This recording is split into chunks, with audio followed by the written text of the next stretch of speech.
자, 그럼 지금부터 131회 시민과 함께하는 문학 톡톡을 시작하겠습니다. 큰 박수 부탁드립니다. 예, 오늘 그 대담에 앞서서 그 부산 작가회의 회장님 말씀을 또 잠시 듣고 대담을 시작하겠습니다.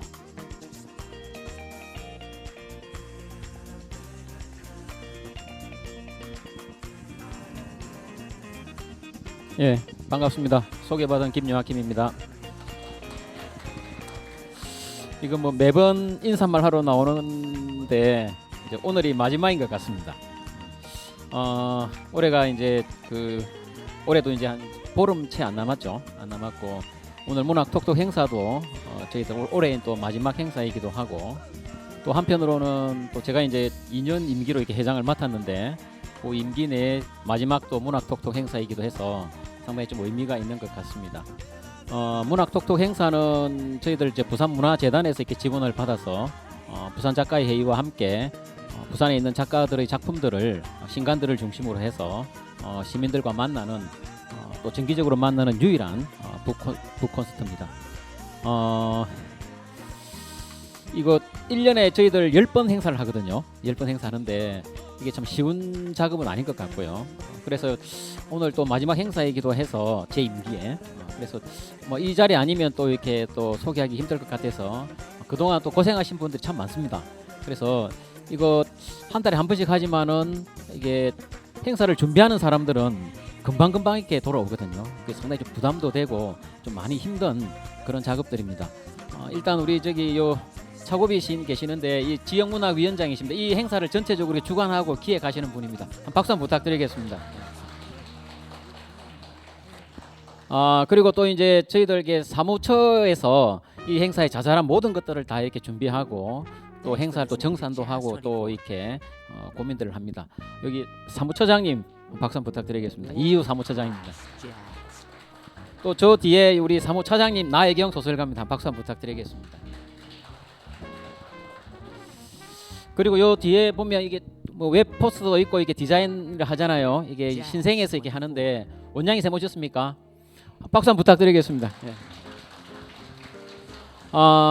오늘 행사는 이제 이현주 시인을 모시고 131회입니다. 벌써 이현주 시인은 또 저하고 또 갑장으로 동년배 시인이고 부산 작가회의에서 또 남다릅니다. 느낌이 이번 이제 두 번째 시집인데 아무튼 오늘 또 좋은 이야기 오고 갔으면 이렇게 부탁을 드리겠습니다. 큰 박수 한번 부탁드리겠습니다. 예.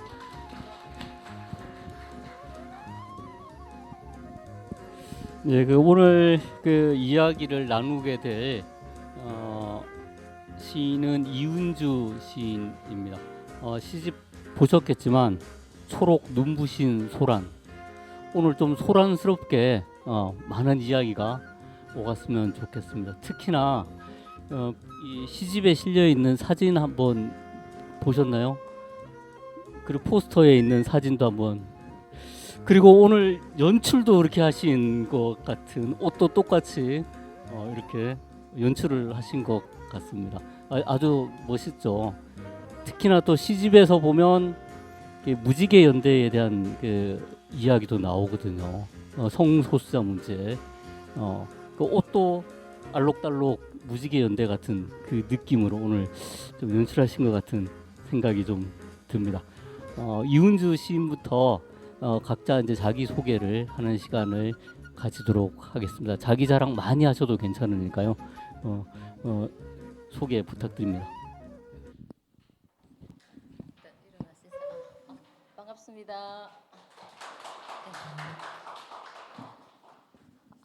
네, 방금 소개받은 시스는 이은주입니다. 예, 연출했습니다. 똑같은 옷을 입고 왔는데 좀 애정하는 옷이기도 하고요. 한 30년 다 돼가는 옷 같은데 좋아하는 옷이에요. 그래서 뭐가 이렇게 보풀이 필 때마다 또 보풀을 띄어내고 입는 그런 옷인데 문학 톡톡을 처음 하거든요. 그래서 이제 사진도 그 사진이 들어갔고 그래서 한번 입어봤습니다. 괜찮습니까? 부끄럽습니다. 예, 저는 2000년도에 그 다층으로 등단을 했습니다. 그리고 시집은 첫 시집을 이제 13년 만에 긴 손가락의 자립이라는 시집을 냈고요. 그리고 또 11년 만에 이제 두 번째 시집을 냈습니다. 많이 못 씁니다.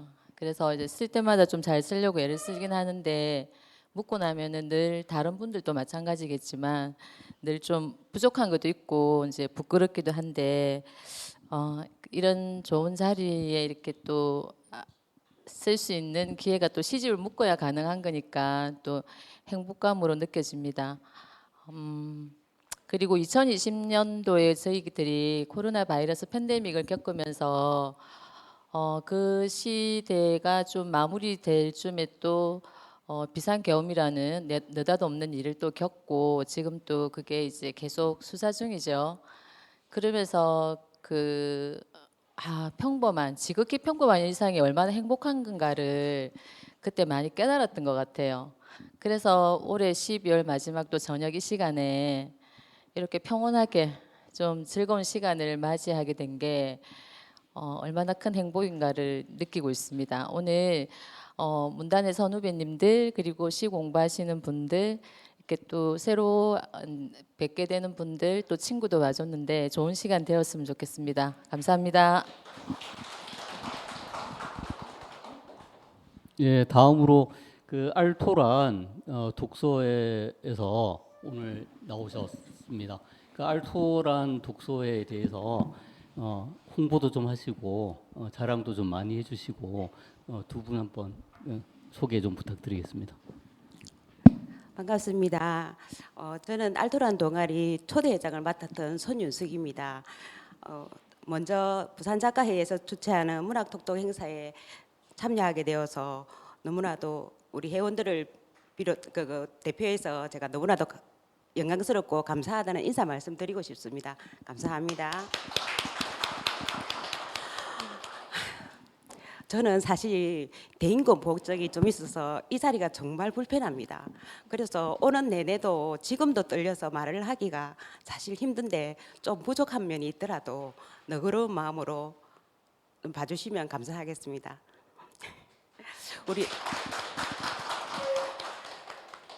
우리 알토란 동아리에 대해서 간략하게 소개해드리겠습니다. 알토란 동아리는 2019년 창단되어서 지금 만 6년 넘는 단체입니다. 현 금성고등학교 교장 선생님으로 계시는 민달 시인님께서 당시 부장 선생님으로 계셔서 우리 학부모님 문예창작 동아리를 만들어 주셔서 시작하게 되었습니다.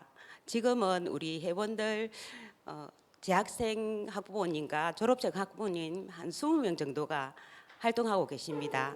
그리고 지금 현재 우리 담당해 주시는 선생님은 우리 지금 그 객석에 선녀처럼 앉아 계시는 우리의 호프이시자 너무나도 아름다우신 이소라 국어 선생님께서 맡고 계십니다. 알토란 동아리는 그동안 시인, 시조시인, 소설가 등 여러 작가 선생님들 초청 특강을 통해서 우리 문학 작품에 대한 창작법과 감상법을 배웠습니다. 그 결과 2024년 부산일보 진주문예 시조 부분에서 당선되신 분도 계십니다. 저 뒤에 앉아 계십니다. 손 들어봐 주세요.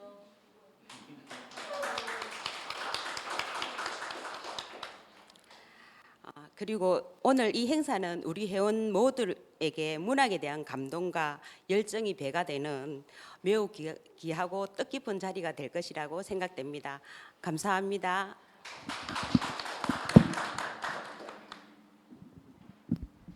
우선 가문의 영광이라고 생각합니다.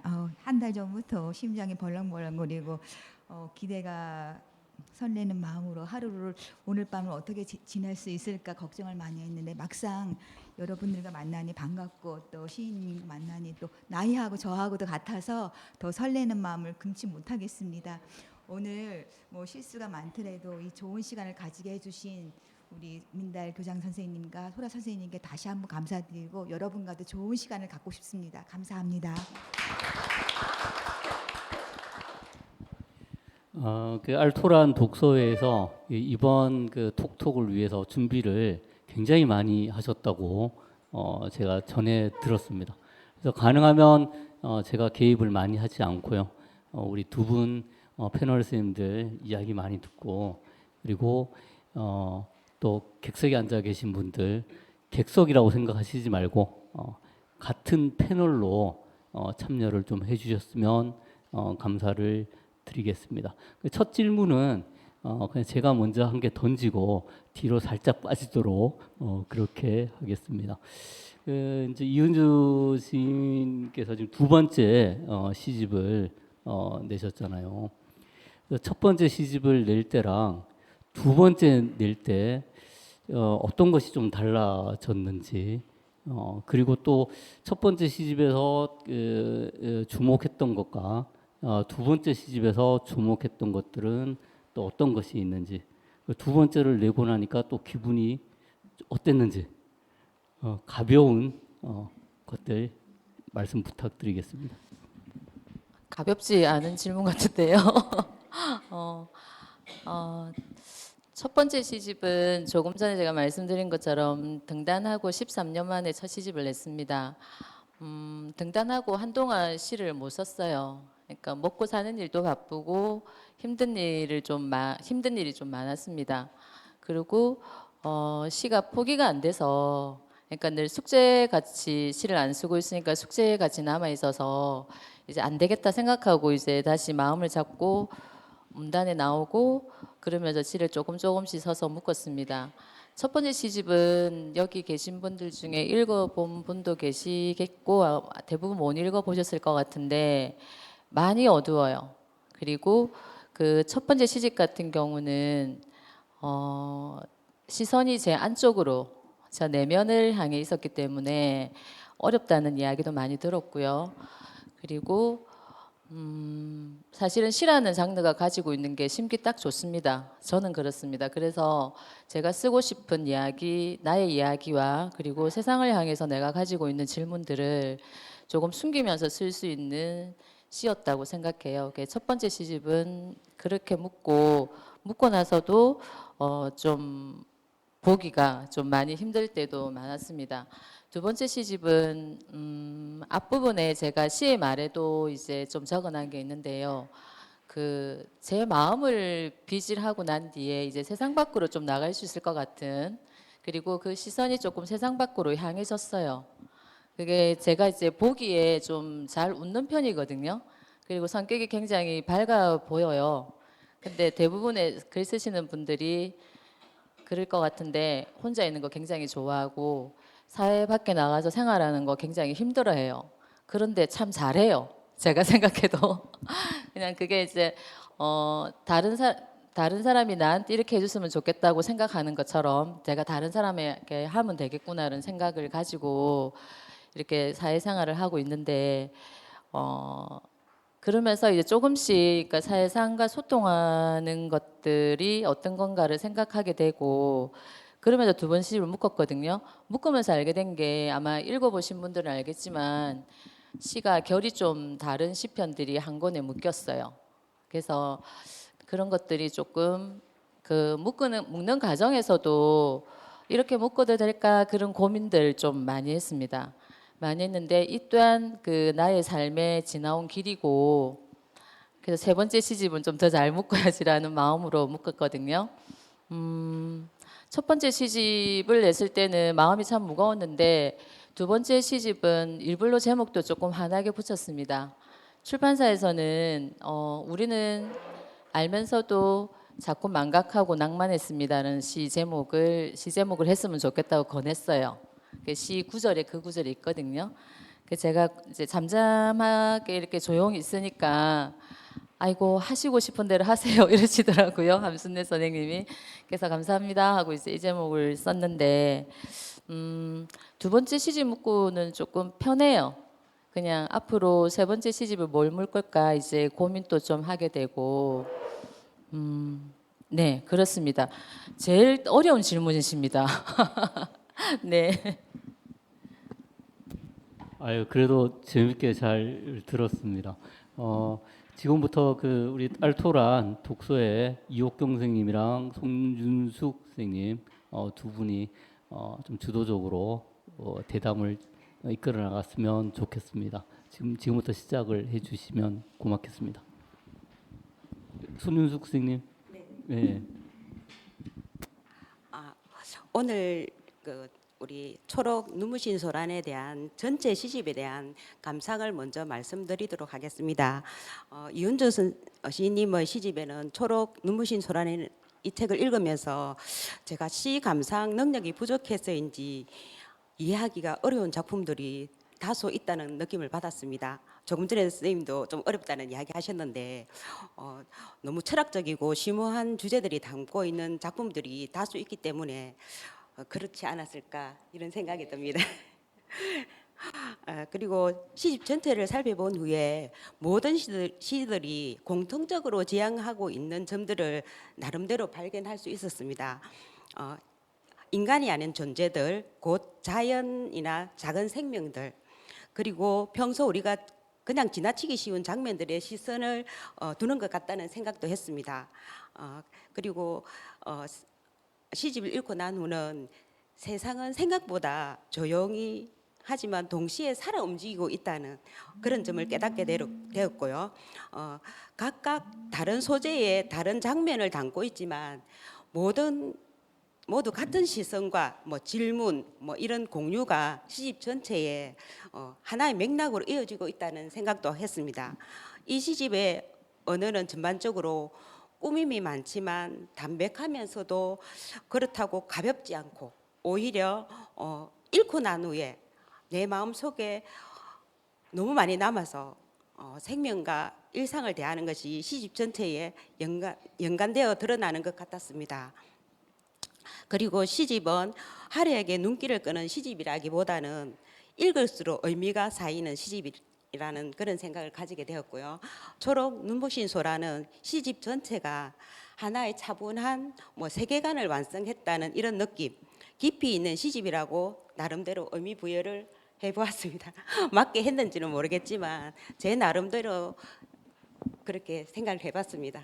감사합니다. 저도 시집을 읽으면서 한 두 번, 세 번, 이제 네 번째 읽고 나니까 처음에는 이게 무슨 의미를 얘기하시는지 참 어려웠었는데 이제 네 번째 읽고 나니까 이제 공감이 많이 가는 단어들도 많고 특히 영감에서 찰나의 언어, 이거는 진짜 짱이다라는 생각이 들 정도로 많이 구체적인 사실을 우리가 표현하기 쉬운 언어를 사실대로 이렇게 표현해 주는 것이 너무 좋았습니다. 그리고 조용하게 했던 내 일상이 나를 좀 쉬게 할 수 있는 네 번째 읽을 땐 나를 좀 편하게 생각하고 그럴 여유를 가지게 해준 부분이 가장 좋았고 나도 한번 시를 한번 써보면 어떨까? 시를 한번 쓸 수 있을 같은 조그만 용기도 생기게 됐던 부분이 많았던 것 같습니다. 그리고 가장 그렇게 우리가 시라고 하면 어렵다고 생각을 했는데 제가 제일 좋아하는 시가 항아리거든요. 항아리를 이렇게 볼 때 이런 데에서도 사소한 우리가 자주 보는 물건에서도 느낄 수 있는 감정을 시인님의 시선은 이렇게 끌어낼 수 있는가 할 수 있다는 것을 또 한번 느끼면서 저도 새로운 도전을 할 수 있는 그런 걸 느꼈고 너무 시인님의 이렇게 그 시집을 읽을수록 이렇게 빠져들고 싶다라는 이렇게 여유를 가지게 될 수 있는 50대 주부의 반란이라고 할 수가 있습니다. 하여튼간 너무 감동적이었습니다. 너무 좋은 시집을 내주셔서 너무 감사합니다. 제 의견입니다.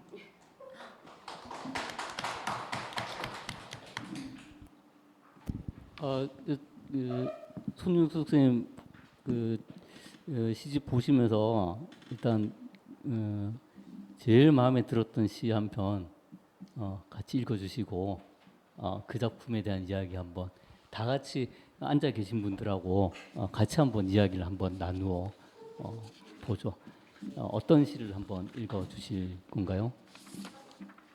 저는 이은주 선생님 시집에서 가장 좋은 시 한 편 고르라면 무왕도 죄송합니다. 예. 마이크 사용을 안 하다 보니까 저는 우암동을 선택했습니다.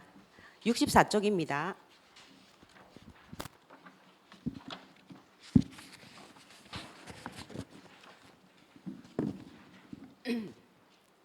우암동. 죄송합니다. 먼저 시부터 낭송하고 선생님께 또 질문하도록 하겠습니다. 저는 시 낭송을 한 번도 해본 적이 없습니다. 오늘 이 자리가 처음이고요. 그래서 더 많이 떨리고 조금 못할 수도 있습니다. 그래도 그냥 책 읽는 기본으로 하겠습니다. 우암동 이연주. 붉은 언덕이 있던 포구, 소의 얼굴을 닮은 바위가 바다와 사람들을 이어주던 마을. 해수민의 부시는 햇살과 짠내음이 한몸 되어 그릇 부시는 소리, 소 울음소리와 한데 어울려 잔잔한 웃음도 줄넘기는 한숨도 비린 바람에 실어보냈다. 구불거리며 나란히 줄지어 서 있던 빈 소막사에 들러 피난민들 길에서 놓친 마음, 판자를 듣되 지붕을 얹고 누더기 같은 새감 부려놓고 얼기설기 바다로 창을 내었다. 길 잃고 고향을 떠나온 서글픈 마음들, 누렁누렁 소눈 닮은 사람들과 눈 맞추며 괜찮다, 괜찮다, 가난하고 바람 부는 마음 부비며 살았다.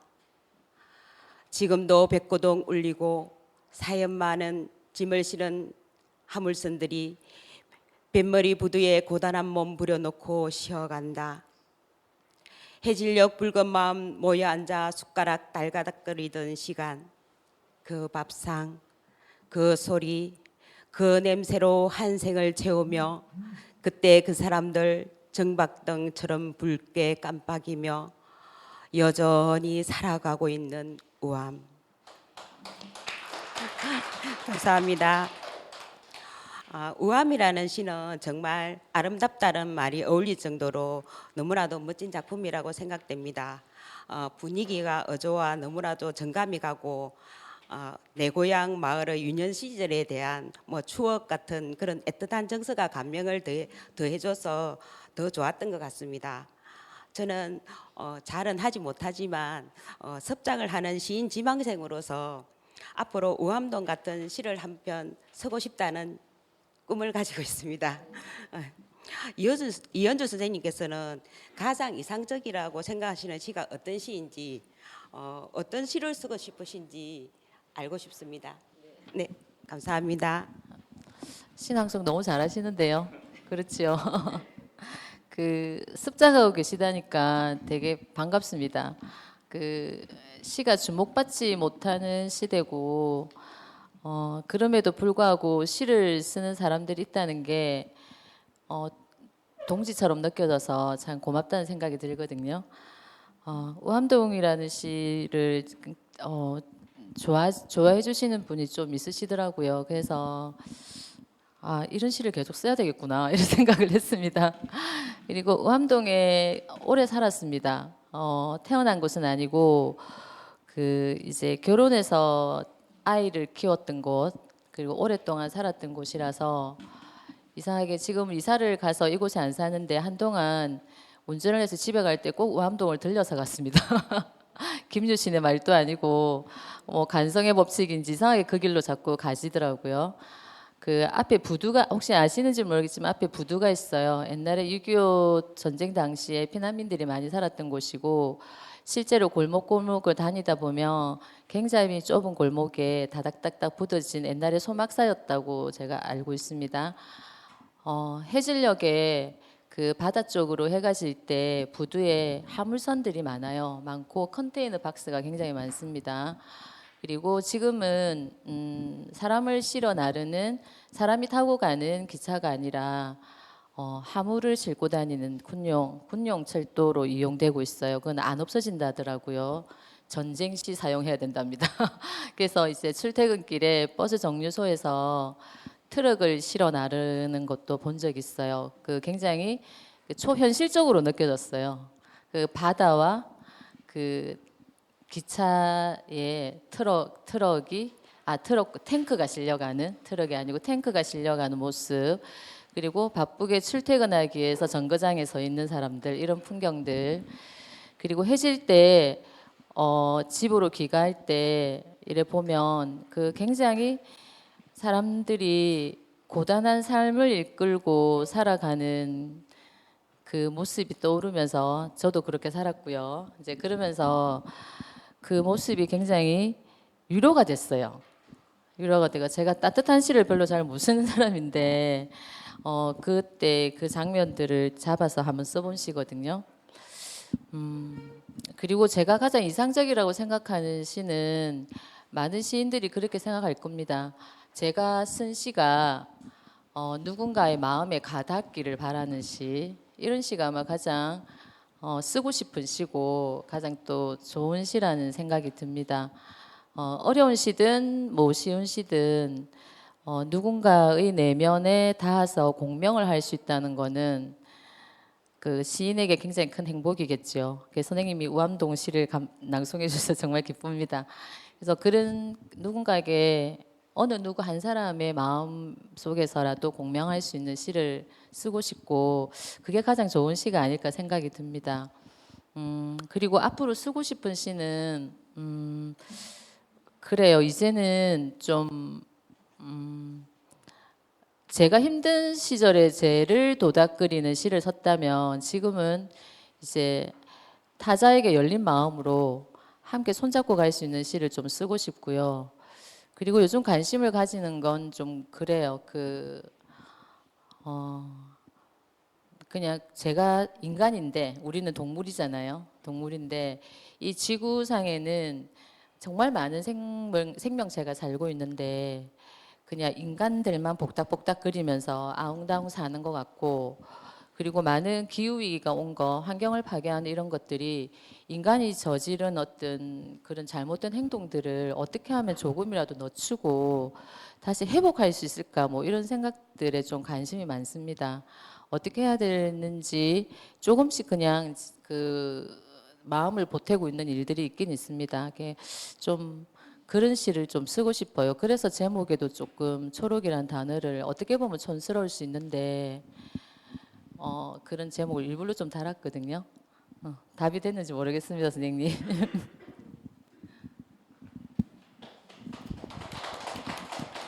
네, 그 이옥경 선생님은 이 시를 들으시면서 또 어떤 생각이 드셨는지 또 간단하게 한번 말씀해 주시고, 예.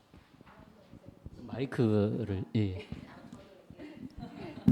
집 잃고 고향을 떠나온 서글픈 마음들, 누렁누렁 소 눈 닮은 사람들과의 눈맞춤, 괜찮다 괜찮다, 가난하고 바람 부는 마음 부비며 살았다. 이게 뭐라고 하나, 나의 마음을 좀 울적하게 만들고 또 따뜻하게 만들면서 함께 이렇게 걸어 나가고 싶은 그런 걸 많이 느꼈습니다. 네, 그것도 다른 시 이야기하셔도 괜찮고요. 예.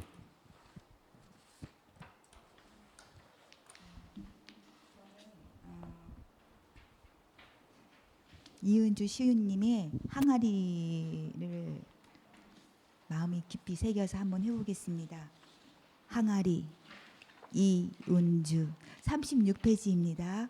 항아리, 이은주. 남자 여자가 온몸을 돌돌 말린 채 항아리에 묻힌다. 출구가 없는 단단한 어둠에 스스로 포박당한다. 내부로만 열린 무수한 씹힐줄 같은 길을 한 올씩 풀어야 한다. 오랜 침묵을 견디고 나왔던 점으로 돌아가기 위한 선택이다. 비겁한 몸짓이란 비웃음은 흘러가는 구름일 뿐 도저히 의미를 둘 수 없는 소문이다.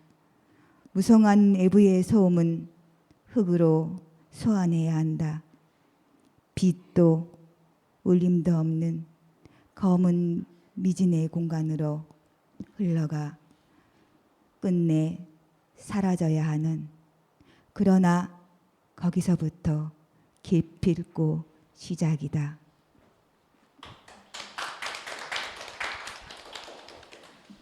저는 이 항아리에서 제 나름대로 해석했는지는 모르겠지만 인생의 여정을 겪으면서 50대 중년의 성숙한 가치관을 엿보았습니다.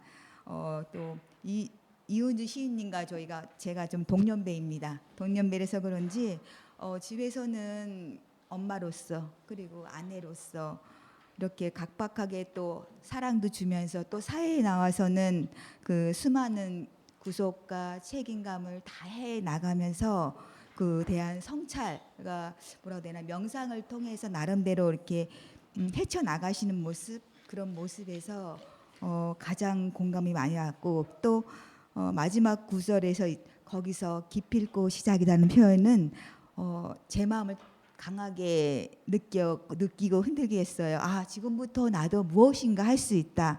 그래서 제가 이 자리를 나오게 됐는지도 모르겠습니다. 계속 못하겠습니다 했는데 이 구절에서 저도 한번 기필코 시작이다. 처음이지만 해보겠다는 마음이 들어서 더 이 시가 저한테 가장 큰 울림을 울렸고, 또 저도 다시 50대에 다시 일을 찾고 시작하고 있는 중이거든요. 여러분도 다시 일을 안 하고 싶다면, 아니면 사회에 나가고 힘든 어르신들이라면 한 발짝 용기를 내서 이 시를 읽고 도전해봤으면 좋겠습니다. 너무 감사드립니다. 여러분과 함께 공감하고 싶습니다.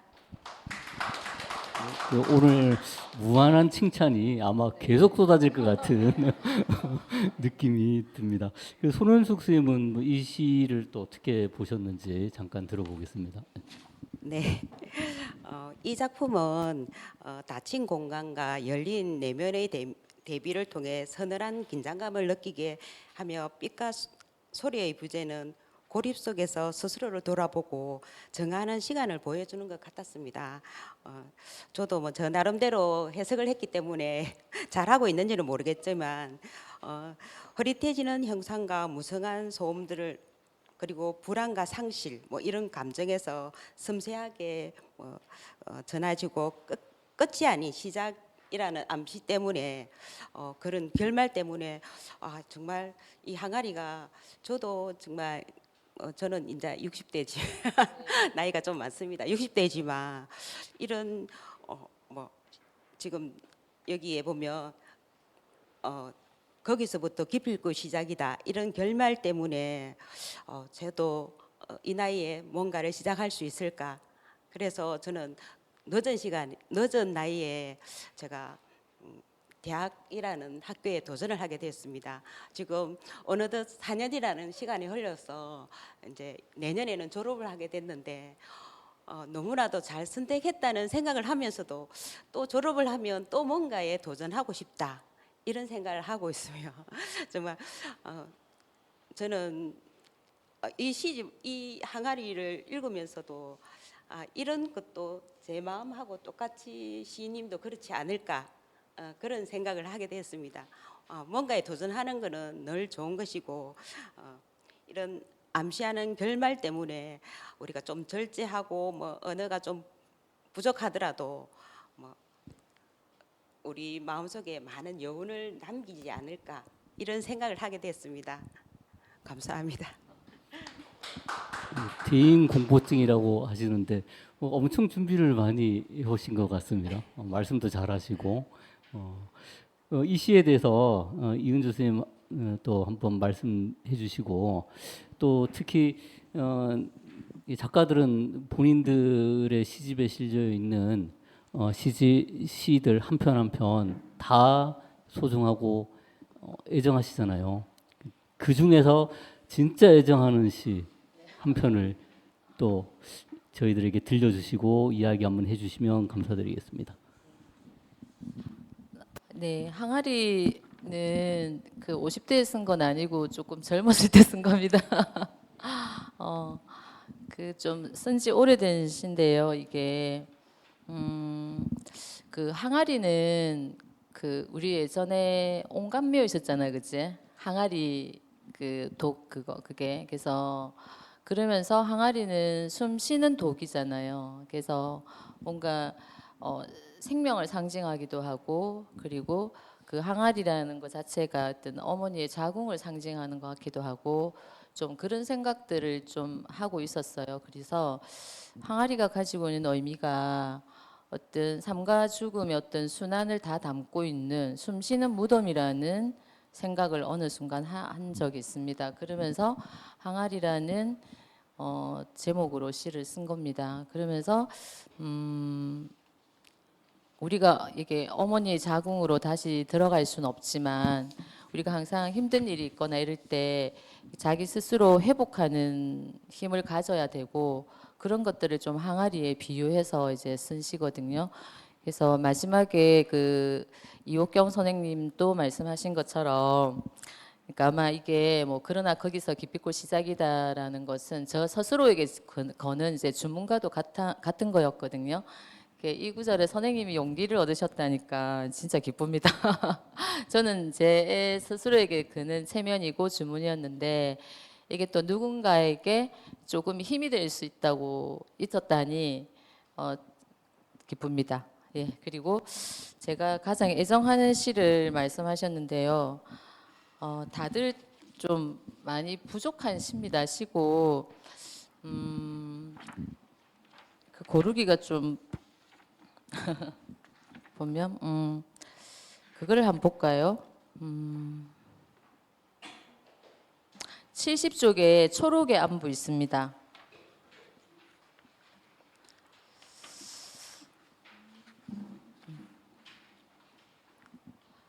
이 시는 내가 왜 글을 쓰고 있을까, 내가 왜 시를 쓰고 있을까라는 어떤 질문을 저에게 한번 던져본 적이 있거든요.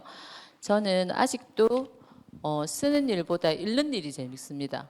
읽는 게 더 즐거워요. 그래서 왜 써야 되는지 모를 때가 가끔 있습니다. 그냥 책만 읽고 읽으며 지내는 게 더 행복한데 왜 시를 쓸까 이런 생각을 해본 적이 있거든요. 그런 생각을 하면서 이제 제가 쓴 시인데 한번 낭송해 보겠습니다. 초록의 안부. 글을 찾는 일은 내 안의 초록을 발견하는 지극한 여행. 햇살의 풍경이 되어 걸어오는 계절. 토마토가 익어가는 소리를 찾아 떠나는 길. 우주의 전설을 품고 자란 우주의 토마토의 우주를 걸음걸음 한 걸음씩 홀로 헤아리는 긴긴 밤. 그를 찾는 일은 별들의 자궁에서 흐르는 젖빛을 수요하는 일. 별빛의 내력을 동경하며 하염없이 붉어지는 순간 한 톨의 씨앗별이 품은 오래된 시간을 고요히 품는 일. 우연한 나비의 입맞춤으로 태어난 내 안의 토마토, 그대 안의 토마토의 초록을 탐사하며 기록하는 일. 그를 찾는 일은 지구에 뿌리 내린 별빛의 어느를 가을하는 곡진하는 노동. 시원히 낳는 초록, 내 안의 초록, 그대 안의 초록, 우리 안의 초록을 보살피며 돌보는 기도. 초록이 서로에게 스밀 수 있도록, 서로의 초록으로 초록이 무성해지도록, 날마다 초록의 언어로 서로에게 안부를 건네는 일, 초록을 찾는 그 일. 네, 감사합니다.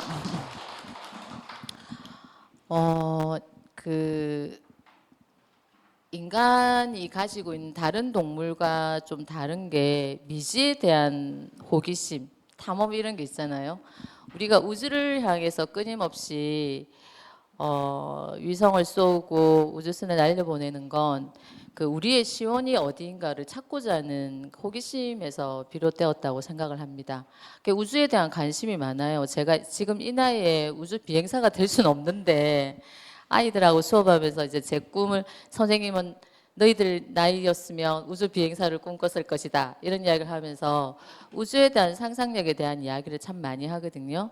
분명히 외계인이 살고 있을 것이다. 우리는 접선해야 된다. 뭐 이런 비상한 이야기를 하면서 애들 웃기기도 하는데 그 우주의 빅뱅으로 138억 년, 뭐 9억 년, 뭐 학자마다 조금 다르긴 하던데요. 그 빅뱅으로 우주가 생겼고 지구가 생긴 건 정말 얼마 되지 않지 않습니까? 우리는 별의 자손이고 그 우리의 어떤 시원, 처음을 찾아서 떠나는 게 우주에 대한 탐험이고 나의 존재에 대한 내 존재가 어디서 왔지? 난 도대체 어디서 온 거야? 이런 질문들을 좀 하게 되고 그런 우주에 관한 책을 읽으면서 그런 상상력을 좀 더 많이 키워봤는데요. 그러면서 글 쓰는 작업이 그렇지 않을까. 그게 나를 알아가는 작업이고 그리고 내 옆에 있는 누군가를 알아가는 작업이고 그 작업들은 곧 나의 시원이 어딘가를 찾아가는 끝없이 묻는 질문이지 않을까. 그래서 글 쓰는 일은 중요한 일이다. 열심히 쓰자. 뭐 이런 마음을 먹으면서 이제 이런 시를 써봤습니다. 좋은 시는 아니고 글을 왜 써야 되는가에 대한 그 제 질문에 대한 스스로 써본 글입니다. 뭐 괜찮습니까? 네.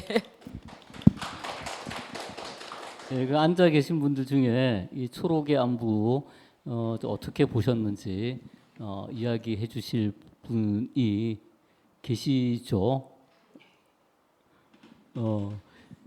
정훈 선생님 혹시 이 작품 좀 어떻게 보셨는지요? 이국 선생님 오랜만에 멘팅하죠. 그래서 선생님 좀 축하드리고요.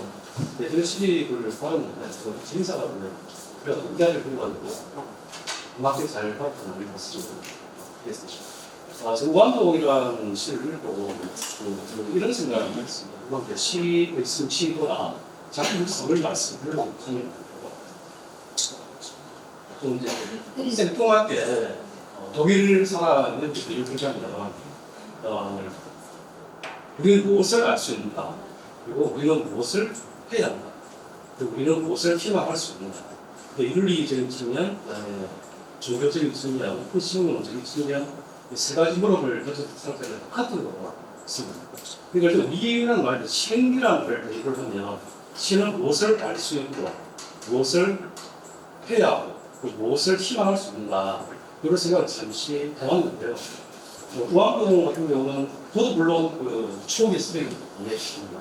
수목마을인데 사실 수목마을이 그 피할 수가 없어 하는 유산이지 않습니까? 그래서 이제 유네스코의 문제 등록 신청에 파업 중에 한 곳을 신청이 되어 있는 것으로 알고 있습니다. 그래서 소가 이제 많이 있습니다. 일제 때 사실 뭐 일본이 한국에 준 훈정의 수를 가져가기 위해서 소막서를 걷기 위해 지정했던 것으로 알고 있고요. 그래서 해방 이후에 전쟁기에 피난민들의 수용기를 하고 해방 이후에 언제나 서로 봐시기에 수많은 국민들이나 노동자들을 수용했던 그런 이제 막사하고서 역할을 했는데 이걸 우리가 이제 사실 먼 시각에서 보면 구도가 있고 또 배들이 지나가고 설거불자가 보고 가면서 나간 사람들이 있는 거예요. 그런데 시선으로 바라보면 미호주 선생님의 시는 그런 측면에서는 상당히 의미가 있다고 보는데 한편으로는 우암동 주민들이 그 세계 유산 유네스코 등록을 반대했던 그런 일이 있습니다. 왜냐하면 유네스코 유산으로 등재를 하기 위해서는 원형을 보존해야 되는데 우암동 주민들은 이걸 반대를 하는 거예요. 주민들 입장에서는 이걸 그냥 헐어버리고 그러니까 기업수익 15분 과거로 오듯이 하고 동네를 발전하기 위한 좀 개발을 위해 많은 주민들도 생각을 했다고 생각을 많이 해요. 그런 측면에서 봤을 때 이현주 선생님의 우암동이라는 식을 그런 역사를 알고 있는 사람이 봤을 때 우암동에 나와 있는 그 주민들에 대한 사람들에 대한 혹은 굉장히 인물에 대한 그런 시선 그런 걸 모든 상태에서 그냥 실험만 봤을 때 느끼는 시선 이런 시선까지 저희가 시민을 접근하고 생각을 해가면 저는 조금 다르게 읽을 수 있다는 그런 말씀을 드리겠습니다. 네, 감사합니다.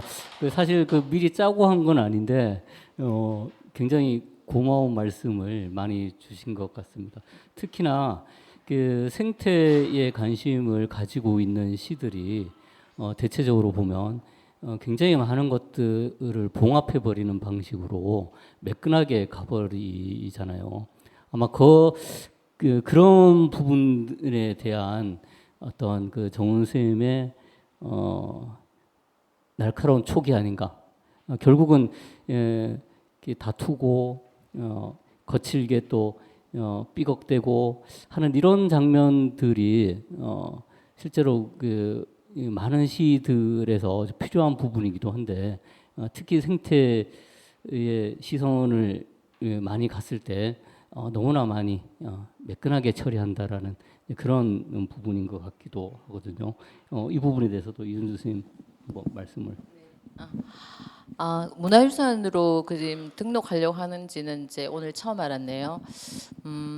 우암동이 이렇게 지역적으로 어디까지를 우암동이라 하는지는 잘 모르겠는데 뱃머리 라고 하는 부두에서 장곡에 넘어가는 위쪽 아래쪽을 우암동이라고 하는 것 같거든요. 그쪽에 오래 살았고 그리고 지금은 그게 재개발이라 그러죠. 그 위쪽은 지금 다 밀어가지고 아파트를 짓고 있더라고요. 있고 제가 살았던 군용 철도가 깔려 있는 요쪽은 좀 개발을 하고 있고 이쪽은 여전히 지금 있는 것 같아요. 있는 것 같은데 이 장면 우암동이라는 시를 보고 이 사람들이 가난하지만 참 행복하게 살아가겠구나 뭐 이런 이야기를 쓴 게 아니에요. 가난하지만 가족들이 모여서 따뜻한 저녁 한 끼를 먹고 있는 풍경이 아름답다는 거예요. 그 힘으로 다시 힘들지만 또 다음 날 아침을 맞이할 수 있는 거거든요. 고단하죠. 우암동만 고단하겠습니까? 삶이 모든 사람이 고단한 거고 제목이 우암동이지 우암동만을 말하는 게 아니거든요. 세상의 약자들이나 가난한 사람들은 그리고 가난하지 않더라도 삶을 살아내는 거는 다들 힘들어요. 생명을 가진 모든 것들은 살아내기 위해서 분주히 노력하거든요. 그러니까 그런 식으로 읽어줬으면 좋겠다는 생각이 들고, 그러니까 제목을 우암동으로 달았던 거는 제가 우암동에 대한 애정이 있기 때문이에요. 그래서 겉으로 보기에 우암동이라는 동네는 그 앞쪽만 보면요 굉장히 삭막해요. 앞에 컨테이너 야적 작업을 많이 하고 있고 멀리서 보면 굉장히 야경 보면 아름답죠. 예, 굉장히 부산은 부두에 하적 작업하는 그쪽이 밤 되면은 불이 환하게 밝혀 있어 가지고 굉장히 아름답거든요.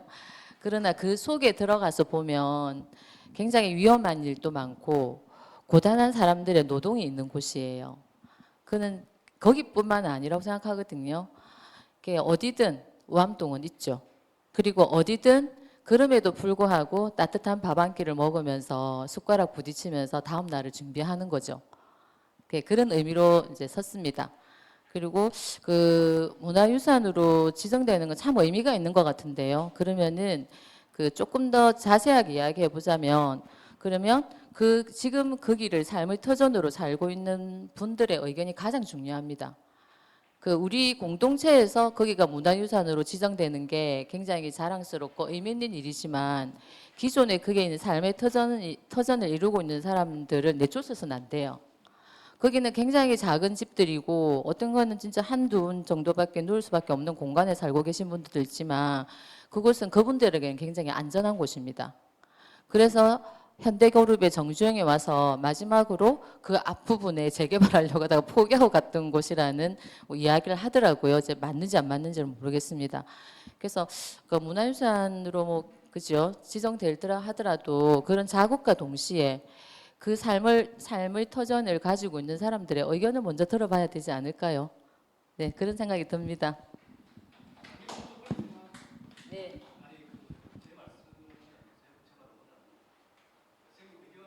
오늘 이제 비판할 거긴 아니고 지금 이제 소망마을은 국가 등록 문화재로 등록이 되어 있습니다. 그리고 이제 유네스코 등록가 관련이고 지금 이제 화학부, 유난수도 부산유산으로 올리려고 하는데 지금 화학부에서 묶어서 올리려고 하는데 소망마을 같은 경우는 주민들에 대한 모병이 있었기 때문에 주민들에 쓰는 점수조가 별로 하는 처음에 이런 이제 일부 의견이 있었다.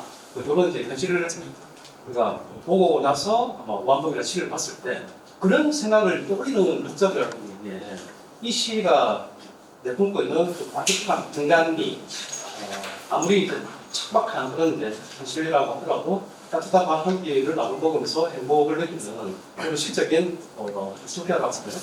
이런 유토피아에 대한 물론 뭔가 충분히 되긴 하지만 그런데 현실을 알고 있고 그런 현실 흐름을 이제 알고 있는 독자들이 봤을 때는 이 시가 이제 시인이 처음에 의도했던 그런 어떤 효과가 조금 불하시할 만한 그런 생각인 것 같습니다.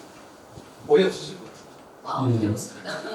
이 얘기는 한 요 정도로 또 정리하는 게 좋지 않을까 싶은 생각이 듭니다. 그 한 편의 시를 가지고 이렇게 확장된 이야기들을 계속해서 풀어가는 것은 사실 그만큼 이 시가 또 할 얘기가 많다라는 뜻이기도 하고요. 그죠? 그래서 굉장히 좋은 것 같다라는 생각이 듭니다. 아까 이은주 시인이 잠깐 언급하다가 말았던 부분 중에 하나가 뭔가 하면 멀리서 보면 아름답다. 사실은 거의 다 그렇잖아요. 그죠? 멀리서 보면 아름다운데 가까이 가면 비극이다라는 표현이 있죠.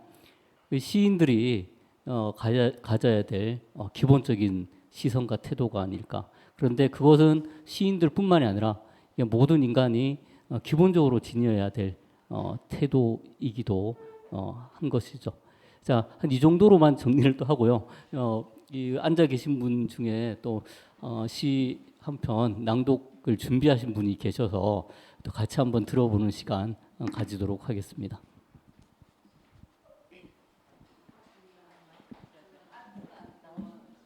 앞에 나오셔서 하시면 좋을 것 같습니다. 낭송은.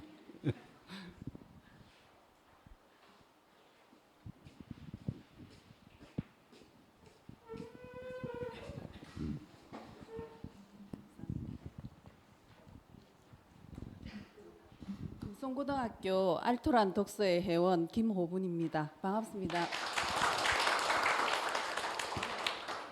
저는 그 이은주 시인의 그 밥투를 읽었거든요. 밥원과 투를 읽었는데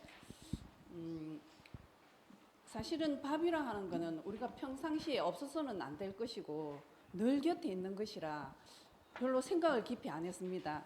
당연하다고 늘 같이 있는 게 당연하다고 생각하고 우리 먹는 거니까.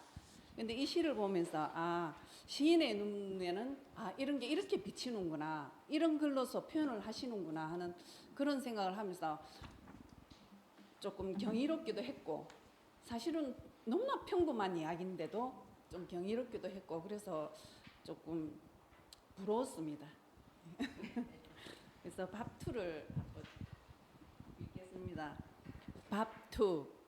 나는 오늘도 밥을 먹고 밥을 벌러 나간다. 나에게 밥이 되어줄 이들을 만나러 간다. 내 밥은 공부밥이어서 늘 달고 맛나다.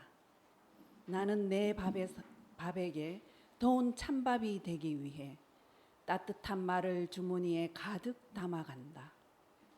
우리가 서로에게 밥이 되어주는 거룩하고 아름다운 관계일 때 세상은 단밥이 가득한 거대한 솥이 된다.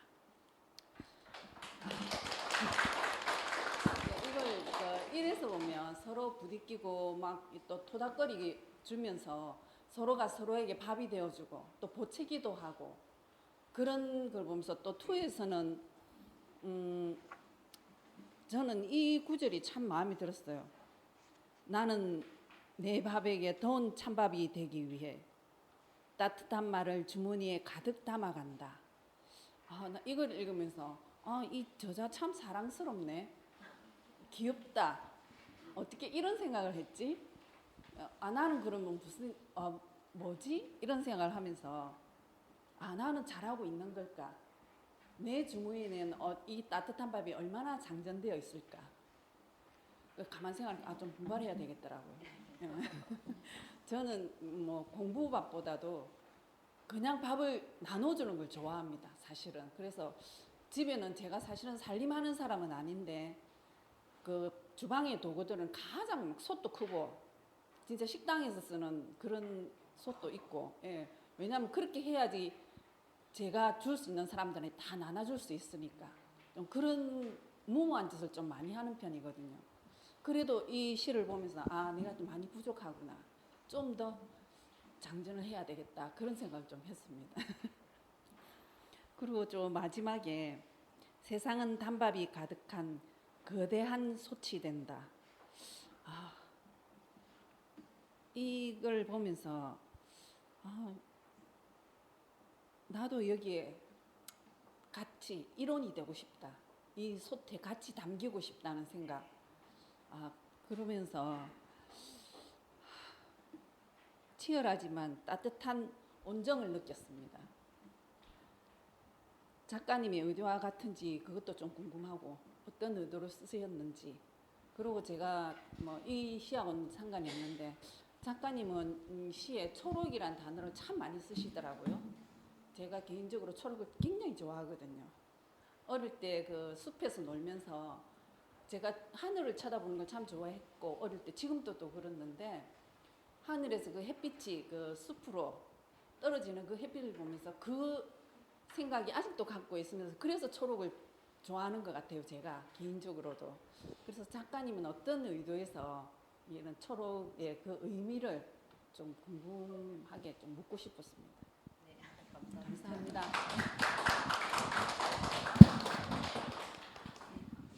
예. 밥씨는 밥 1하고 밥 2가 있는데요. 그 신문사에서 청탁이 왔을 때 그러니까 그 신문은 아무래도 조금 그 일반적인 독자들이 좀 공감하기 쉬운 시를 써야 돼서 이제 밥이라는 시를 썼었는데요. 그 내가 네 밥이가 이런 말 우리 농담으로 잘하잖아요. 이제 그 이야기를 친구들하고 하면서 그래 난 네 밥이잖아 뭐 이런 표현도 쓰고 그랬는데 그러니까 내가 누군가에게 밥이 돼주는 일이 얼마나 거룩한 일인가라는 생각이 들었어요. 그런 농담을 하면서. 그리고 우리는 늘 진짜 누군가에게 밥이 돼줘야 되잖아요. 밥만큼 좋은 게 어디 있습니까, 그죠? 그러니까 그게 그 일용할 뭐 양식이든 정신의 양식이든 누군가에게 밥이 되어주는 거는 참 좋구나. 그래서 우리는 진짜로 밥 먹지도 않을 거면서 밥 한 끼 먹자 소리도 잘하고 그리고 실제로 뭐 좋은 일만 있으면 밥 한 끼 먹어야지 뭐 이런 이야기도 잘 하잖아요. 그러면서 같이 밥을 먹을 때 또 좀 친해지고 또 사랑하는 사람이나 좋아하는 사람이 있으면 꼭 내가 먹은 밥을 이거 다음에 가서 같이 먹어야지 이렇게 이야기하지 않습니까? 그런 생각을 하면서 이제 밥 이야기를 좀 써봤습니다. 좋게 읽어주셔서 감사합니다. 그리고 오늘 초록을 좋아하신다더니 초록을 읽고 오셨네요. 네. 그리고 그 초록의 이미지는 사실은 그 제가 그 생명 다양성 최재천 선생님 아마 다 아실 겁니다. 동물사회학자. 그리고 얼마 전에 10월 1일에 제인구달 선생님 이제 별세하셨죠. 그 아이들하고 수업을 하면서 생명 있는 것은 다 아름답다. 그 최재천 선생님의 작품을 예전에 보면서 그 갈매기인가요? 갈매기도 바람을 피운다. 뭐 이런 이야기라든지 그리고 그 동물의 세계에는 동성애가 많다. 뭐 이런 이야기든지 그 동물의 세계에서 우리가 모르는 그 재미난 이야기들이 참 많이 실려 있어요. 그러면서 세상은 진짜 우리가 생명의 세계는 참 다양하고 모든 게 열려 있구나. 뭐 이런 생각도 하면서 제가 가지고 있던 어떤 편견이나 고정관념을 많이 깼었어요. 그 책을 보면서. 그러면서 다양한 동물의 세계, 뭐 우리 동성애자 관련 문제 이런 것도 또 호기심이 많아가지고 동성애에 대한 문제가 굉장히 논란이 되었을 때 동성애자라는 책을 또 사서 읽어보고 공부를 하고 이랬었거든요. 그러면서 이제 그 생명에 대한 관심이 생겼고 그러면서 또 그 지금은 동물권 이야기를 하잖아요. 얼마 전에도 신문을 보니까 부산일보였나요? 진주시의 소싸움 대회에 예산을 편성하는 것 때문에 논란이 되어가지고 동물권 단체에서 예산 편성에 반대하는 기사가 실리고 이제 이런 기사를 봤거든요. 근데 한쪽에서는 전통의 보존이다. 그래서 동물보호법에도 동물을 대상으로 하는 오락, 유흥은 전부 다 금지되어 있는데 소 힘겨루기, 그쪽에서는 소 힘겨루기를 합니다. 그리고 그 반대하는 쪽에서는 소싸움 대회라는 단어 자체도 다르겠어요. 그런데 건물은 소싸움 경기장이라고 되어 있었던 것 같아요. 제가 찾아서 뉴스를 보니까. 그래서 예전에는 생각하지 못했던 감각 능력을 가진 동물의 고통을 느끼는 동물들에게도 권리가 있다.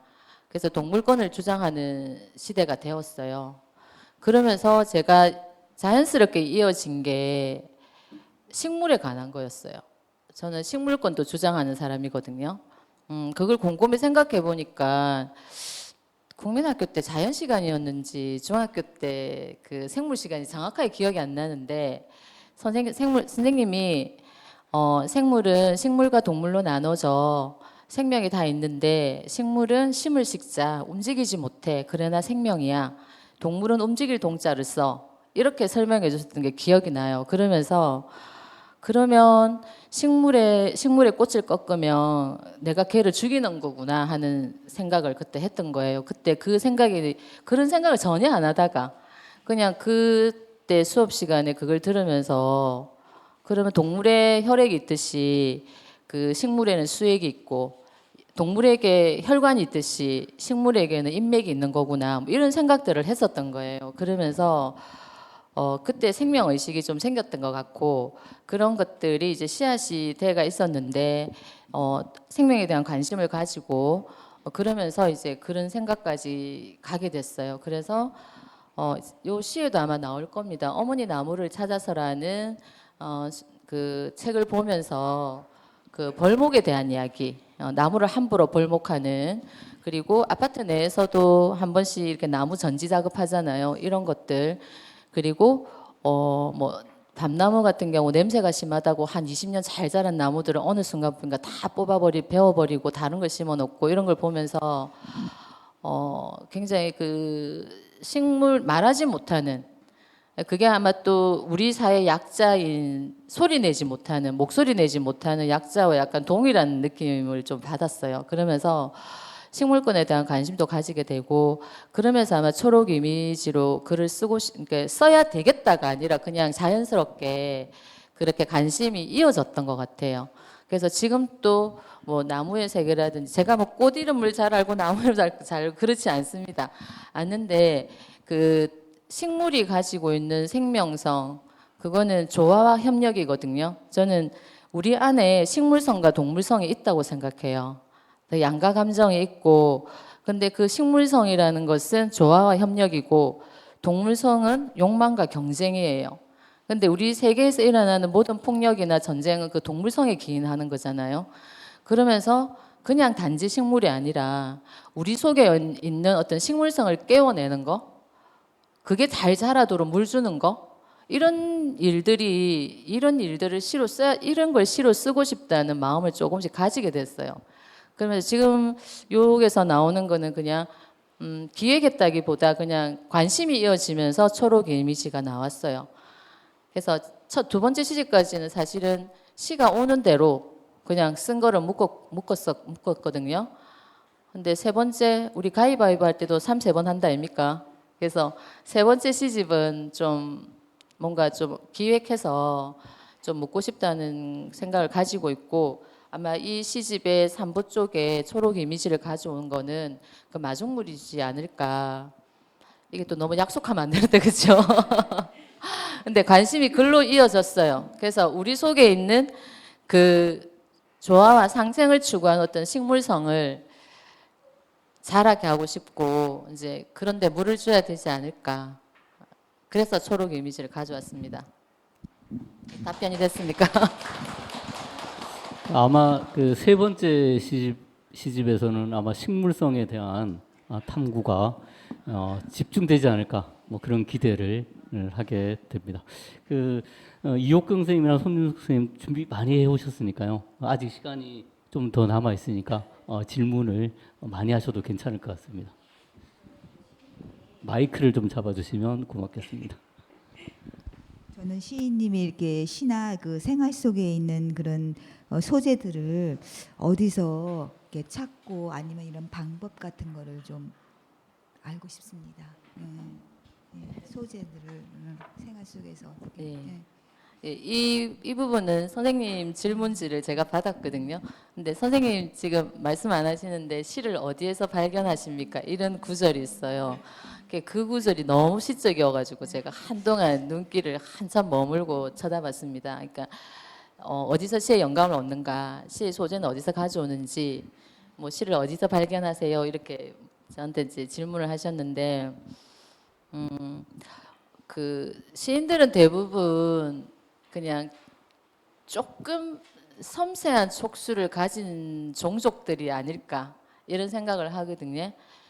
사물을 대하거나 뭐 사람을 대할 때 좀 표는 안 내지만 까칠해요. 까칠하고 표는 잘 안 내려고 애를 쓰지만 같은 시인들끼리는 좀 알아요. 알면서도 이제 그냥 모르는 척 해주는 것도 있고 같은 종족이라서 또 아는 게 있죠. 그런 예민한 촉수를 가진 종족인데 대부분 아마 안테나를 세워놓고 있을 겁니다. 그게 걸려드는 것들을 이렇게 낚아채서 시를 쓰는데 이제 그건 이제 우리가 우스갯소리로 하는 말로 그분이 오실 때죠. 그분이 오셔야 제가 시를 쓸 수 있는데 우리가 뮤즈라고 말을 하기도 하고요. 그렇게 쓴 시들이에요. 저희 첫 번째, 두 번째 대부분이. 근데 책을 읽으셨으면 알겠지만 자주 안 오세요, 그분이. 그래서 특히나 가삭입니다.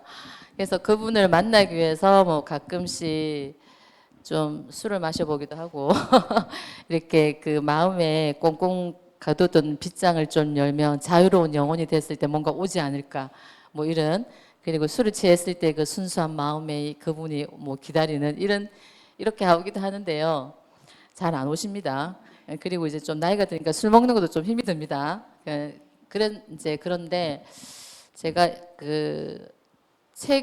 저는 그 독서가 즐겁기도 하지만 생존 독서거든요. 책을 읽고 글을 쓰는 걸로 먹고 살아요. 그게 제 밥이 됩니다. 그래서 제가 우스갯소리로 생존 독서, 뭐 전투 독서 이런 표현을 자주 씁니다.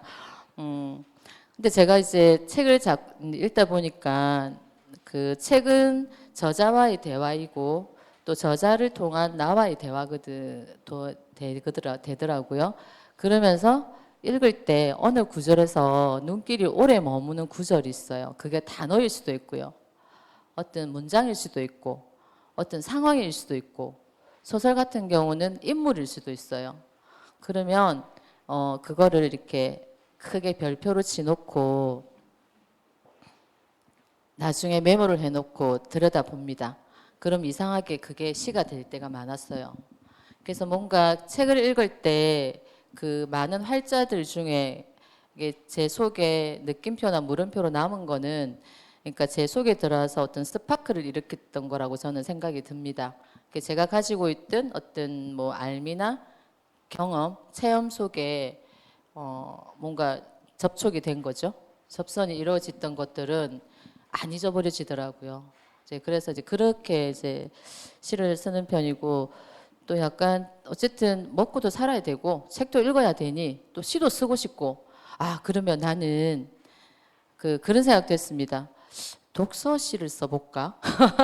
새로운 장르지 않습니까? 그래서 약간 제가 막 우스개서 독서시? 그렇지. 그러니까 어떤 분들은 뭐 그런 이야기를 하던데 그 시의 어떤 부분을 가져와서 똑같이 쓰는 건 아니죠. 그죠? 제 속에 와서 새롭게 형상화되고 새로운 의미로 확장되고 이런 것들인데 그런 것들을 써보면 이제 상호 텍스트성이죠. 그거는. 그렇게 하면 참 재밌지 않을까? 이제 그런 생각도 좀 했었거든요. 지금은 그분이 안 오실 때는 책에서 시의 소재를 찾습니다. 네. 시인님께서는 독서를 진짜 많이 하시는 것 같아요. 강이신 것 같은데 그럼 지금 저희 이렇게 오는 패널들이나 저희들한테 추천해주고 싶은 책 두 권이나 뭐 있으시면 추천해 주시면 어떨까 싶네요. 네. 책은 진짜 좋은 책이 너무 많아가지고요. 뭐 저까지 글을 써야 되나 이런 생각을 가끔씩 할 때가 있거든요. 좋은 시가 정말 많습니다. 그리고 책도 좋은 게 참 많고. 그래서 이거는 좀 사심이 보태진 게 한데 이것도 이제 책 추천해달라 해서 선생님 제가 목록을 좀 쭉 뽑아봤어요. 여기서 다 말씀을 못 드릴 것 같아가지고 제가 목록을 따로 드릴게요. 제가 한 2년 사이에 읽었던 책 중에 괜찮은 책들을 또 이렇게 한쪽에 좀 모아두는데 쫙 또 찾아봤거든요. 거기서 또 약간 또 좀 뽑았습니다, 선생님. 그거 따로 나중에 좀 드리고 지금은 좀 사심을 좀 발동시키겠습니다. 그 생명의 입술에 입술을 맞대면이라는 신생에서 나온 시집입니다. 신생은 시 전문 개간지입니다. 1999년에 생태문학을 지향하면서 창간했어요. 그래서 100호를 맞았을 때 작년에 100호에 실린 시 중에 가려 뽑아서 묶은 거예요. 그래서 아까 선생님 섭작도 하신다 하고 해서 저도 창간 당시에 같이 했던 사람이 아니기 때문에 잘 모르잖아요. 근데 그거를 쫙 다 읽으면서 그리고 저기 이제 앉아 있는 김미령 씨 여수로 또 예를 많이 썼는데 좋은 시가 정말 많더라고요. 그래서 이거 한 번씩 읽습니다. 그 김미령 씨하고 제가 작업을 했던 건데도 불구하고 볼 때마다 흐뭇하고 좋습니다. 그래서 이 시집을 꼭 소개드리고요. 또 하나는 신영철 선생님 다 아실 겁니다. 인생의 역사라는 책인데 시화라고 적혀 있어요. 시의 이야기라는 거죠, 그죠? 그래서 이게 공무도화가에서 그 이영광 시인의 사랑의 별명까지 25편의 시를 가지고 신영철 선생님이 쓴 책인데 시를 쓰는 힘은 시를 읽는 힘이라고 생각합니다. 좋은 시를 잘 읽는 눈이 생기면 어느 순간 아까 말씀하셨죠. 나도 시를 한번 써볼까 이런 생각이 든다고. 그렇죠? 그래서 독서에 지금 6년 동안 오랫동안 하셨던데 아까 소개할 때 보니까 좋은 책을 읽다 보면 좋은 문장을 읽다 보면 내 속에 하나하나 이렇게 켜켜이 쌓이다 보면 어느 순간 나도 뭐 이 정도는 쓰겠네 뭐 이런 생각이 있잖아요. 이런 생각이 들 것 같고 그래서 좋은 시를 읽는 힘 중요할 것 같아요. 그래서 두 권을 딱 말씀드리면 이제 인생의 역사 이 책도 추천드립니다. 그리고 하나 더는 해도 되겠습니까? 시간 괜찮습니까? 이게 돌봄 동기화 자유인데 지금 제 나이가 50대 57이거든요. 근데 우리 사회의 돌봄 문제가 저는 저희 세대가 이제 어머님을 돌봐야 되는 나이고 그리고 조금 있으면 이제 제가 돌봄의 대상이 되는 이제 나이가 되고 이렇다 보니까 또 이제 돌봄에 대한 관심을 좀 가지고 있는 차에 이게 수정분관 독서에서 수업을 같이 했던 거예요. 이제 독서의 운영을 한 2년 했었는데요. 여기 일본의 노인 요양 시설에 대한 이야기입니다. 이분이 쓴 이야기인데 노인들에게 자유를 빼앗지 않는 돌봄을 시행한 책입니다. 이 책을 읽으면서 굉장히 감동스러운 부분도 많았고요. 그리고 앞으로 우리 사회가 돌봄을 어떻게 돌봄의 방향을 어떻게 끌고 가야 될지를 이정표가 되는 책이라는 생각이 듭니다. 여기 계신 분들 다들 조금씩 이런 걸 생각해야 될 날이 같아서 이 책도 추천드립니다. 네, 몽록 선생님 나중에 드리겠습니다. 네, 예. 좋은 말씀 감사드리고요. 손윤숙 선생님도 질문하실 것 있으면. 죄송합니다. 저는 뭐 특별히 질문은 없고요. 제가 아까 초록에 대한 이야기를 제가 질문 드리려고 했는데 우리 선생님께서 질문하셔서 저는 초록에 대한 표제시 한번 더 낭독하도록 하겠습니다.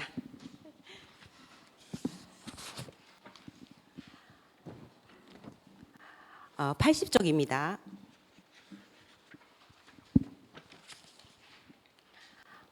제가 이 질문을 하려고 준비해놨는데 우리 회원님께서 또 해주셔서 제가 그래도 조금은 하겠습니다. 초록 눈부신 소란 이연주 청설모시 메일로 보내주신 소식지는 무사히 도착했습니다. 지저분 소굴과 지저분 정신 코드명 지엇을 배달받고 먼저 소굴이란 단어의 매력에 잠깐 놀랍니다. 새집소와 굴음이라니 새들이 깃드는 곳 이렇게 환한 단어였군요. 기꺼이 소굴의 무리에 동참합니다. 청설모시 소굴처럼 지저분 역시 생각을 환기시키는군요. 지저분이 오염된 생각을 정화시키다니 또 한 번 놀랍니다. 지저분의 살아있음을, 생동을 감각할 수 있는 지저분 정신을 지지합니다. 초록이 초록다울 수 있도록, 태어난 제 기질대로 자랄 수 있도록, 초록이 거세당하지 않도록, 햇빛과 바람으로 물들 수 있도록, 초록이 낙엽이 될 수 있도록, 온전히 썩어 흙으로 스며들 수 있도록, 초록이 땅 속 작은 무생명을 살리도록, 자연스럽게 자연이 윤회할 수 있도록 초록의 지저분 정신을 환기시켜야 하는군요. 다듬어진 초록에 길던 깨끗의 강박을 전지해야 하는군요. 뭐부터 해야 할까요? 아무것도 안 하면 되는군요.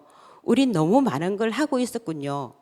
단지 초록의 혁명을 위해 새들이 한데 모여 비행하듯 우리 역시 함께 모여 지엇 행진, 또 지엇 행진, 초록의 자유와 권리를 돌려주도록 부단히 지엇 어깨 겹고 행진해야겠군요.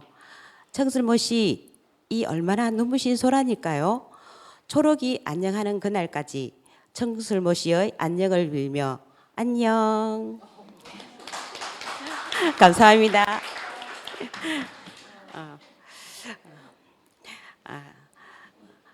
안 그래도 제가 이 질문을 만들어 놨었는데 뭐 초록에 대한 이미지는 선생님께서 말씀해 주셔서 묻지 않고 우리 선생님께서 특별히 뭐 식물에 뭐 관심이 있다든지 아니면 특별히 뭐 식물에 대한 주제를 드러내고 싶다든지 뭐 이런 게 있으신지 좀 한번 말씀해 주시면 감사하겠습니다.